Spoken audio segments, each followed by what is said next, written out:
Hello नमस्कार दोस्तों, मैं पंकज जाद। अभी रामबल्ली सर से बात करने के लिए हम लोग आए हैं और चर्चा का विषय हम लोग रखे हैं जातीय गणना। जातीय गणना बिहार में विकास के मार्ग मतलब विकास कैसे करेगा जातीय जनगणना, उसी टॉपिक पे हम लोग बात करने के लिए। सर सबसे पहले आपको हमारे न्यूज़ चैनल पे स्वागत है सर। शुक्रिया, धन्यवाद।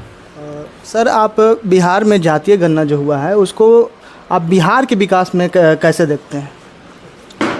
देखिए, जातीय जनगणना को सिर्फ विकास से मतलब नहीं है।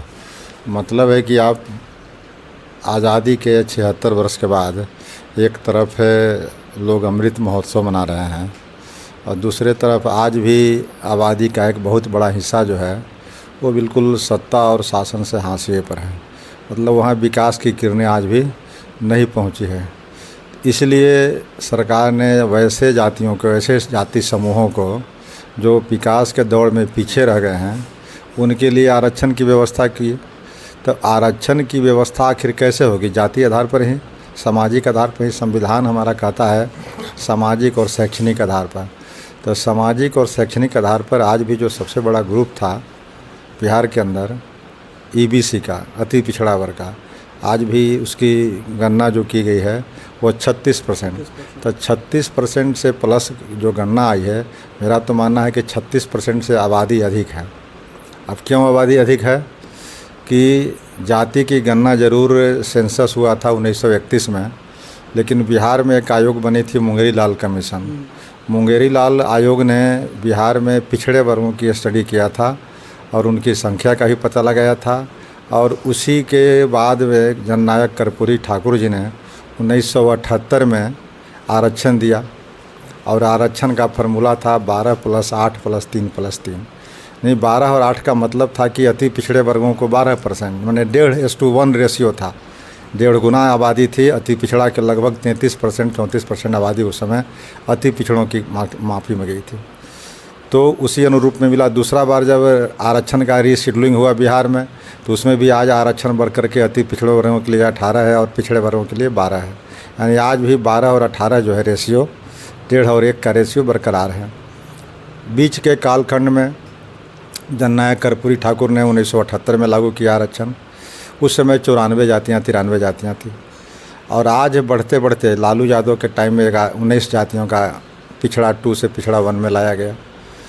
नीतीश जी के टाइम में लगभग 14-15 जातियों को पिछड़ा वर्ग से अति पिछड़ा वर्ग में लाया गया।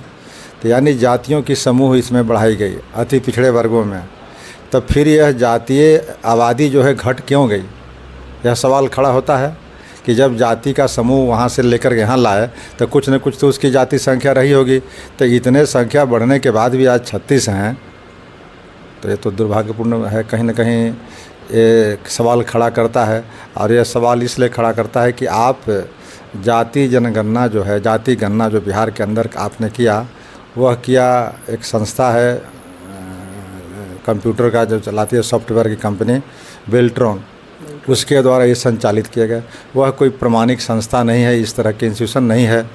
इसके पहले दूसरा आधार मैं दे रहा हूँ कि जब उन जातियों की इस जाति में लाए तो इनका तो रेशियो और बढ़ना चाहिए था, लेकिन रेशियो घटा दिया गया।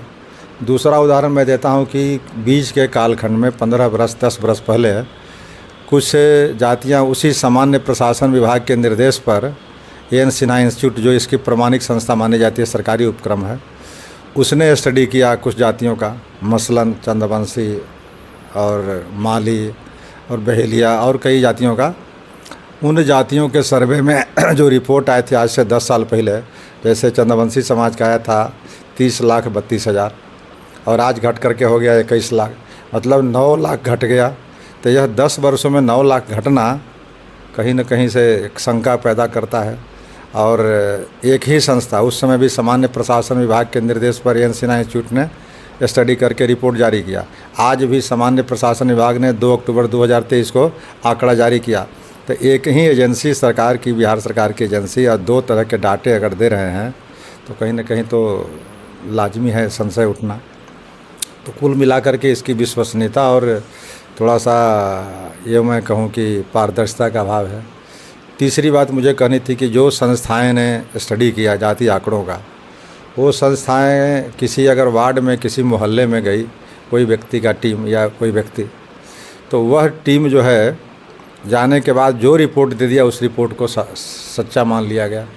चाहिए यह था कि उस रिपोर्ट के अलावे दूसरे किसी एजेंसी को भेजना चाहिए था कि वहाँ से रिपोर्ट लावे, उसके और पहले वाले में क्या अंतर है, अगर अंतर अधिक है तो फिर तीसरे टीम से कराई जाए। मतलब कि टाइम लगना चाहिए था, पैसा भी लगना चाहिए था, लेकिन एक्यूरेसी आती है। 91-92 साल के पास पहला बार अगर बेस्ट लाइन डाटा तैयार हो रहा है जाति का, तो एक बहुत बड़ी बात थी। जैसे गणना होती है, सेंसस होती है, तो 2 साल 3 साल लग जाते हैं, तो उसी तरह से 1 महीना में 2 महीना में ये जल्दी में करके परोस दिया गया। तो यह कहीं ना कहीं से थोड़ा सा हमने कई ग्राउंड रिपोर्टिंग किया, तो वहाँ पे पाया गया, वहाँ पे लोग बोले कि हमारे पास तो ऐसा कुछ करने के लिए, जातीय गणना के लिए कोई अधिकारी आए ही नहीं थे। मतलब कि मैंने तो यही बात कही कि ऐसी एक अमुक व्यक्ति को दिया गया, तो वह अमुक्त व्यक्ति वहाँ कई बार गया और कितने एक्यूरेसी से उसने गणना किया, इसकी प्रामाणिकता सरकार के पास नहीं है। और अगर सचमुच सरकार के पास है तो मैं मांग करता हूँ कि सरकार वार्ड वाइज इसकी सूची बना करके और पंचायत भवन में जारी करे कि ये हमारा लिस्ट है और इस लिस्ट में किसको जोड़ना है, किसको घटाना है, कौन से लिस्ट में ज़्यादा हैं, कौन से लिस्ट में कम है, जो छूट गए लोग हैं उनको करेक्शन करने का 8 दिन का, 10 दिन का, 15 दिन का समय दे। उसके बाद राज्य सरकार इसको प्रकाशित करके लोगों को होता, तब ज़्यादा पारदर्शी होता। लेकिन आज तो क्या है, जो छाप दिया गया फर्स्ट राउंड में, जो गलत सही जो भी था उसको कर दिया गया। कहीं नीतीश कुमार का ऐसा मानसा तो नहीं है कि जात को ज़्यादा दिखाकर आरजेडी या फिर अलग जो पार्टी है उसको बरगलाने की कोशिश की जा रही है?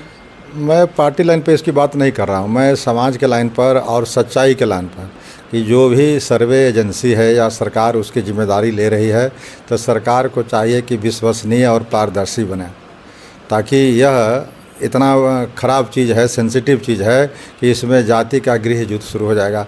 एक जाति दूसरे जाति के विरुद्ध आ जाएंगे। और जो जाति आंकड़े आए हैं, मैं तो ये भी नहीं चाहता था कि जाति वाइज हो, मैं तो चाहता था कि वर्ग वाइज आंकड़ा आए। वर्ग वाइज अगर आंकड़ा आता तो जाति मनुष्य इतना नहीं होता, लेकिन आज जाति वाइज आंकड़े आ गए। अब उसका क्या हुआ है, 25 जातियाँ बिहार के अंदर ऐसी आई हैं जिसका 1% से अधिक है, 190 जातियाँ ऐसी आई हैं जिसका पॉइंट में है। तो वह पॉइंट वाले जातियों को राजनीति में क्या प्रभाव पड़ेगा, आप समझ सकते हैं। कहीं ना कहीं हमने जब ग्राउंड रिपोर्टिंग किया और कई जगह जब ऑन स्पॉट जब गया फील्ड में, तो वहाँ पे तो हमको ये देखने को मिला, कई लोग हैं जो जिस जाति से, जैसे कि जो 14% है, तो सीधा वो गमछा रख करके बोल रहे हैं कि हम तो 14% कहिए देख ले भी। मतलब कि अब अगर ये जाति गणना अगर नहीं होता, तक जो हम लोग बैठ रहे थे, हर एक समाज के लोग, हर एक जाति के लोग, तो उनमें ये जो मन भेद था वो नहीं आता सर। मतलब कि मैं शुरू में कहा कि ये जाति गणना एक विकास के पैमाना के रूप में देखना चाहिए था, कि विकास के दौर में जो पीछे छूट गए हैं जो वर्ग, उन वर्गों के उत्थान के लिए जो सोशल ग्रुप था, जैसे बिहार के अंदर 5 सोशल ग्रुप बने हुए पहले से, ईबीसी है, बीसी है, सवर्ण है, अल्पसंख्यक है, दलित है। तो यह जो 5 वर्ग है, इन 5 वर्गों का स्टडी होना चाहिए था। और उससे क्या होता है कि किन वर्गों में क्या स्थिति है। अभी तो आर्थिक सर्वेक्षण आया ही नहीं है। आर्थिक सर्वेक्षण जब आएगा तो और भी सरकार की जिम्मेदारी बढ़ जाएगी। फिर ये स्थितियाँ इतनी ख़राब जो है, इसका वजह कौन है, इसकी जिम्मेदारी तो सरकार को लेना पड़ेगा। क्योंकि उनको तो मांग किया, क्योंकि ये तो जाति गणना इस आधार पे न किए हैं कि फिर उस जाति को उस अच्छी तरीके से मतलब कि आरक्षण भी मिलेगा, मतलब हर एक जगह। मतलब कि तो जब इकोनॉमिक्स सर्वे जब होगा और उसका जब रिपोर्ट आएगा तो सरकार को तो देना होगा सर। निश्चित रूप से जिम्मेवारी तो कहीं ना कहीं सरकार को लेना। आगे आखिर इन वर्गों का विकास नहीं हुआ, रिप्रेजेंटेशन आज 75 वर्षों में नहीं मिली, तो सरकार जो है सत्ता में, उसको तो जिम्मेवारी लेना पड़ेगा कि जो 20 वर्षों से सत्ता में है तो वो खाली कह देगा कि ये जातियाँ पीछे है, वो जातियाँ आगे है। ये कहने से तो बात नहीं बनेगी। जो पीछे छूट गए हैं उनको आपको आगे लाने के लिए आपको कदम और कारगर उठाने की ज़रूरत पड़ेगी। सर एक लास्ट सवाल, चूँकि देखिए आप आरजेडी से भी हैं, सरकार अभी गठबंधन का चल रहा है, तो आप कुल मिला कर के क्या कहना चाहते हैं कि आप जातीय गणना से सहमत हैं या नहीं हैं? मतलब कि सर मैंने तो जितनी बातें कही उससे आप स्वतः समझ सकते हैं, और मैं सरकार के विरुद्ध, सरकार के पक्ष में ऐसी बातें नहीं कर रहा। ये सामाजिक और ये इशू है, सेंसिटिव इशू है राज्य के लिए, इसलिए मैं उसी आईने से इसको देख रहा हूँ, सत्य के आईने से। अब इसमें पक्ष और विपक्ष के रूप में मैं इसे नहीं देखता। चलिए, आप देख रहे थे अभी रामबली सर से मैंने बात किया जातीय गन्ना पे। सर का जो विचार था वो अपने चैनल के माध्यम से आप लोग के सामने रखा। अगर ऐसे ही वीडियो आपको देखना है तो हमारे चैनल को सब्सक्राइब कर लीजिएगा, फेसबुक पेज को फॉलो कर लीजिएगा। जय हिंद, जय भारत।